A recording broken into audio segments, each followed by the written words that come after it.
मोलौग महिला कांग्रेस की अध्यक्षा, जिला कांग्रेस कमेटी की महिला की अध्यक्षा, इस पंचायत के प्रधान, 7 लखती पंचायत के प्रधान, इस क्षेत्र के सभी बुजुर्ग साहिबान, माताएं, बहनें, युवा साथियों,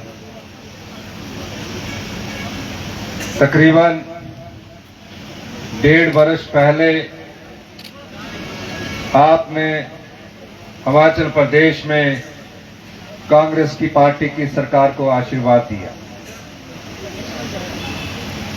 और जब मैंने सत्ता संभाली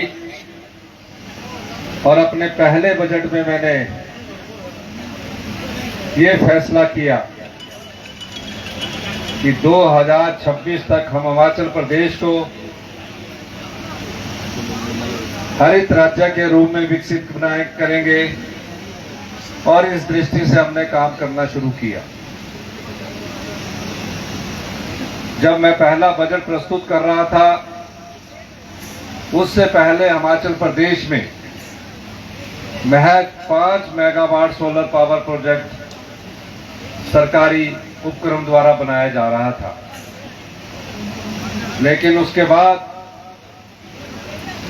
मैंने बैठकों का दौर शुरू किया और ये निर्णय किया कि एक आकलन किया जाए कि अगले 5 वर्षों में हम कितनी सोलर पावर का दोहन कर सकते हैं। मैं अधिकारियों की बैठक ले रहा था। पूरे देश में हमारे को कहा जाता था कि हम बिजली के क्षेत्र में सरप्लस राज्य है।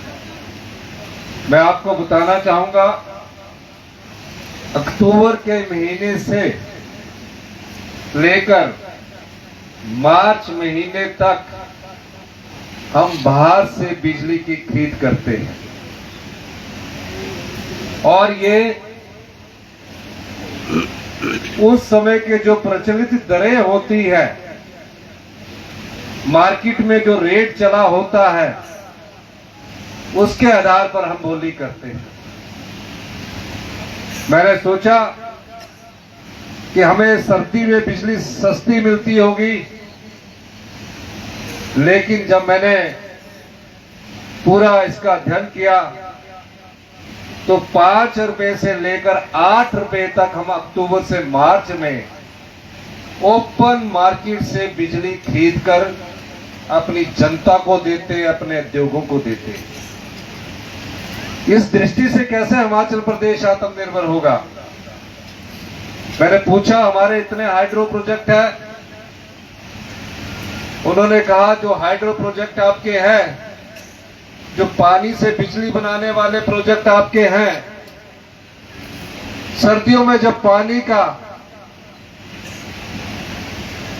कम हो जाता है तो बिजली भी बहुत कम पैदा होती है और हमें बाहर से बिजली खरीदने की जरूरत पड़ती है। इसका समाधान क्या होगा? तकरीबन 1500 करोड़ रुपए की हम बिजली बाहर से खरीदते हैं। समाधान के तौर पर चर्चा हुई, 2 चीजों को हमने चुना। एक, भविष्य में कौन सी टेक्नोलॉजी ऐसी है जिसको हमको आगे लाना है। ग्रीन हाइड्रोजन के रूप में हमने उस टेक्नोलॉजी को अपनाने की शुरुआत कर दी और भारत सरकार के उपक्रम ऑयल इंडिया लिमिटेड के साथ हमारा उसका समझौता हो चुका है। दूसरी टेक्नोलॉजी, सौर ऊर्जा का उत्पादन को बढ़ाना है और ऊना जिला को यह सौभाग्य प्राप्त हुआ है कि हिमाचल प्रदेश का सबसे बड़ा सौर ऊर्जा का जो परियोजना है वो पेखूवाला में, जिसका शिलान्यास हमारी सरकार ने 7 महीने पहले किया था, उसका उद्घाटन भी आज पिछले दिनों मैंने उप मुख्यमंत्री के विधानसभा क्षेत्र में जाकर किया।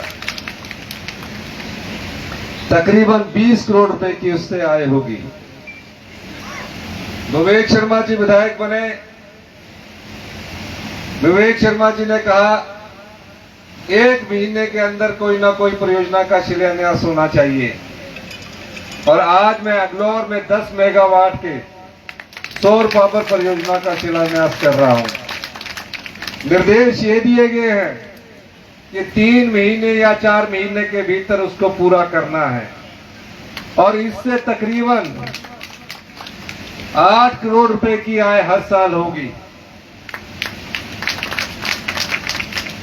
और इस वर्ष हमारा ध्येय यह है कि हिम ऊर्जा के माध्यम से भी जो निजी क्षेत्र में ये सौर पावर प्रोजेक्ट लगाना चाहता है और पावर कारपोरेशन के द्वारा भी जो पावर प्रोजेक्ट लगाना चाहता है, कम से कम 200 मेगावाट की बिजली पैदा की जा सके। सर्दियों में हमें 1000 से लेकर 1200 मेगावाट की बिजली की जरूरत पड़ती है।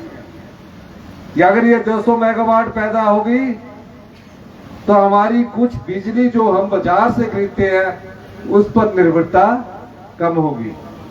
अगर हिमाचल प्रदेश को आत्मनिर्भर बनाना है तो हमें ऐसे फैसले करने होंगे। ये सप्पड़ था और इस सप्पड़ में SJVN हमारी जगह लेकर इसमें प्रोजेक्ट लगाना चाहता था। मैंने कहा पिछले 40 वर्षों में हमने काफी संपदा का दोहन कर दिया है। हमारे जो हाइड्रो प्रोजेक्ट लगे उससे हमारे को 12% फ्री रॉयल्टी मिलती है। नुकसान बहुत होता है। जब मैंने फैसला किया तो हमने उनसे ये जगह भी ली और इस जगह पर हम अपना सोलर पावर परियोजना का भी लगा रहे हैं। मैं चाहता तो कह देता कि हमारे पास पैसा नहीं है।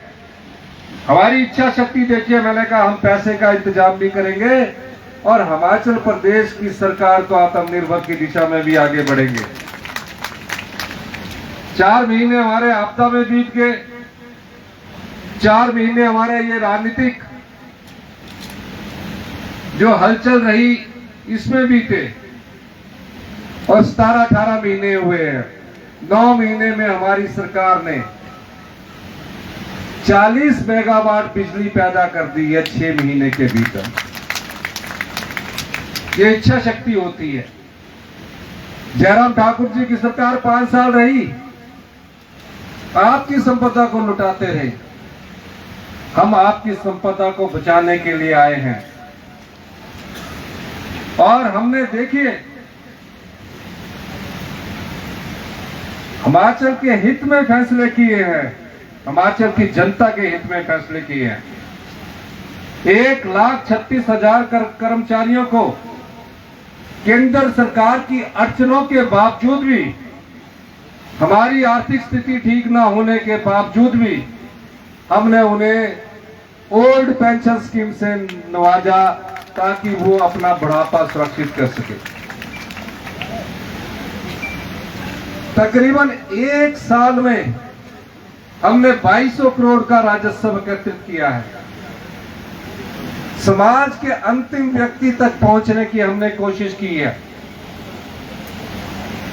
हिमाचल प्रदेश में हम कैसे आत्मनिर्भर बने, इस दृष्टि से हमारी सरकार कार्य कर रही है।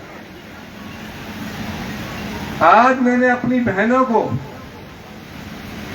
उन भ्रष्टाचार के चोर दरवाजे बंद करके 1500 रुपया, जिसकी उम्र 18 साल से अधिक की हो चुकी है, जीवन भर हमारी सरकार उनको हर महीने 1500 रुपया देगी और साल का 18,000 रुपया सम्मान निधि के रूप में हमारी बेटी और बहन को मिलेगा।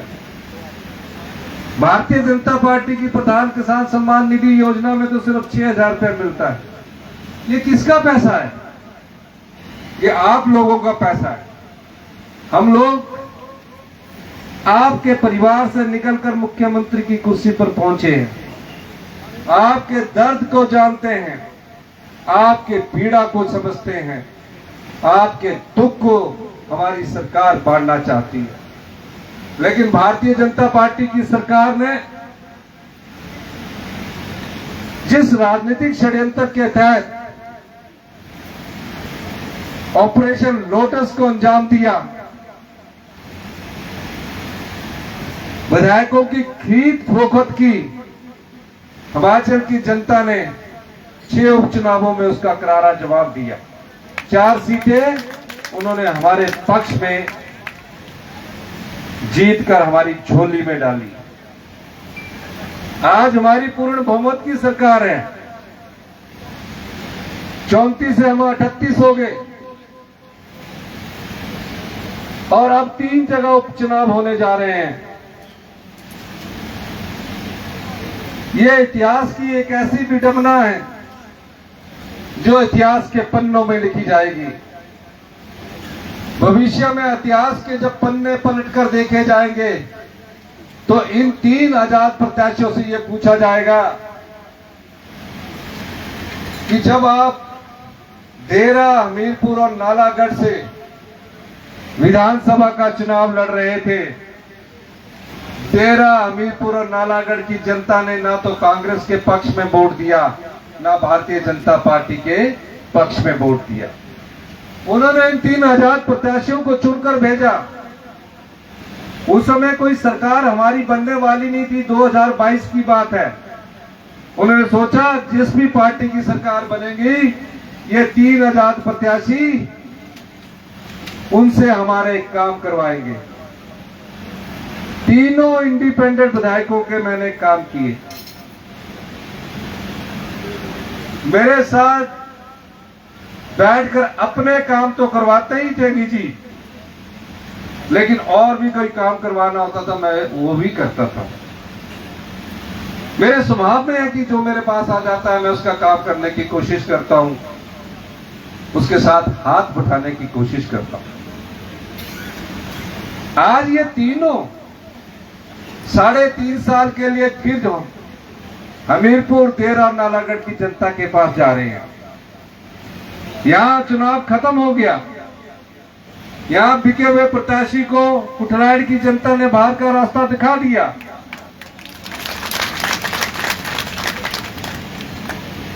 आपने एक सच्चे सेवक के रूप में विवेक शर्मा को यहां चुनकर भेजा। अब 3 जगह जो उपचुनाव हो रहे हैं, उन तीनों भारतीय जनता पार्टी के महानुभाव प्रत्याशियों से यह पूछा जाना चाहिए कि ये चुनाव हो क्यों रहे हैं। अगर कांग्रेस पार्टी की सरकार है और कांग्रेस पार्टी ने आपका काम नहीं किया तो आप तो आजाद है। आप कांग्रेस पार्टी का साथ छोड़कर भारतीय जनता पार्टी के साथ वैसे ही बैठ जाते हैं। आजादी बैठ जाए अपने आप ही। किसने रोका था आपने? फिर आपको चुनाव लड़ने की क्या जरूरत थी? आज वो चुनाव क्यों लड़ रहे हैं? क्योंकि जिस भारतीय जनता पार्टी की राजनीतिक मंडी में वो बिके हैं, उनका दबाव है कि भैया जो लेन देन हुआ है हम आप पर विश्वास नहीं करते। आप तो आजाद होने के बाद कभी कांग्रेस के साथ जा सकते थे, कभी भारतीय जनता पार्टी के साथ जा सकते थे। आपको चुनाव लड़ना पड़ेगा। अब वो भी 3.5 साल के लिए चुनाव लड़ रहे हैं। उनसे ये पूछा जाना चाहिए कि हमारी कांग्रेस की सरकार तो अभी 3.5 साल चलेगी। गलती से अगर आप जीत भी गए तो भी तो आप भारतीय जनता पार्टी की तरह विपक्ष में बैठोगे। आजाद होकर भी तो आप विपक्ष में बैठ सकते थे हमारा साथ छोड़कर, लेकिन वो ऐसा कर नहीं सकते थे। वो इसलिए नहीं कर सकते थे, जिस भारतीय जनता पार्टी की टैची सामान से भरी लेकर गए हैं उन्होंने उन्हें बैठने नहीं दिया। वो हिमाचल की जनता को समझते कुछ नहीं है, लेकिन ये तीनों क्षेत्रों में हिमाचल की जनता, जो भी वहां उस विधानसभा के क्षेत्र की जनता है, वो उनको सबक सिखाएगी। क्योंकि 3.5 साल के लिए कोई विपक्ष में बैठने के लिए वोट नहीं देता कि आप जीत कर जाइए, सरकार कांग्रेस की है और बीजेपी के विपक्ष में बैठिए। और ऐसे लोगों को सबक सिखाना भी चाहिए। जो भ्रष्टाचार के चोर दरवाजे बंद कर कर हम आपके लिए पैसा लाते हैं, वो आपके कल्याण के लिए लगता है। कितनी कल्याणकारी योजनाएं हैं। हम अनाथ बच्चों के लिए योजना लेकर आए। हम दिव्यांग बच्चे हैं, 9000 बच्चे ऐसे हैं जिसके लिए कोई सरकार की तरफ से, जो हैंडीकैप्ड बच्चे हैं आज तक आजादी के बाद से कोई ऐसा बड़ा अच्छा स्कूल नहीं है, कॉलेज तक नहीं है। मैंने इस बजट में उन बच्चों के लिए भी प्राइमरी सेक्शन से लेकर कॉलेज तक के लिए एक एक्सेलेंस स्कूल खोलने का हमारी सरकार ने निर्णय लिया है। आपदा में हम लड़े, केंद्र सरकार से कुछ नहीं मिला, लेकिन हम हिमाचल प्रदेश में मैं कई बार कह चुका हूं, हम सत्ता सुख के लिए नहीं आए हैं, हम व्यवस्था परिवर्तन करने के लिए आए और इस दिशा में हमारी सरकार आगे बढ़ रही है।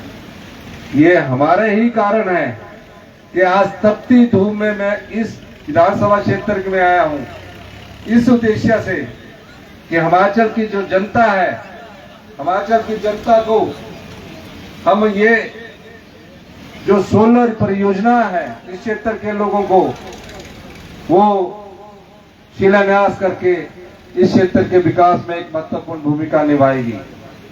अंत में मैं पावर कॉर्पोरेशन के इंजीनियर को भी मुबारकबाद देना चाहता हूं कि आप जो भी काम करें नियमों के अनुसार करें और तेजी से काम करें। मेरा ये मानना है हिमाचल प्रदेश को आत्मनिर्भर होने के लिए हमें टूरिज्म सेक्टर में, हाइड्रो सेक्टर में और रिन्यूएबल एनर्जी के सेक्टर में हमें आगे बढ़ना पड़ेगा।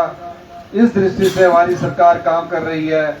जिस सरकार की पूरे हिमाचल प्रदेश की 75 लाख की जनसंख्या पर 1,16,000 का कर्जा चढ़ा है, भविष्य में उस कर्जे को भी आने वाले 10 सालों में हमने कम करना है और हिमाचल प्रदेश को 2032 में हिंदुस्तान का सबसे समृद्धशाली और अमीर राज्य बनाना है। यही हमारी सोच है। इन्हीं शब्दों के साथ मैं आप सब लोगों का बहुत बहुत धन्यवाद करता हूं। जय हिंद, जय भारत।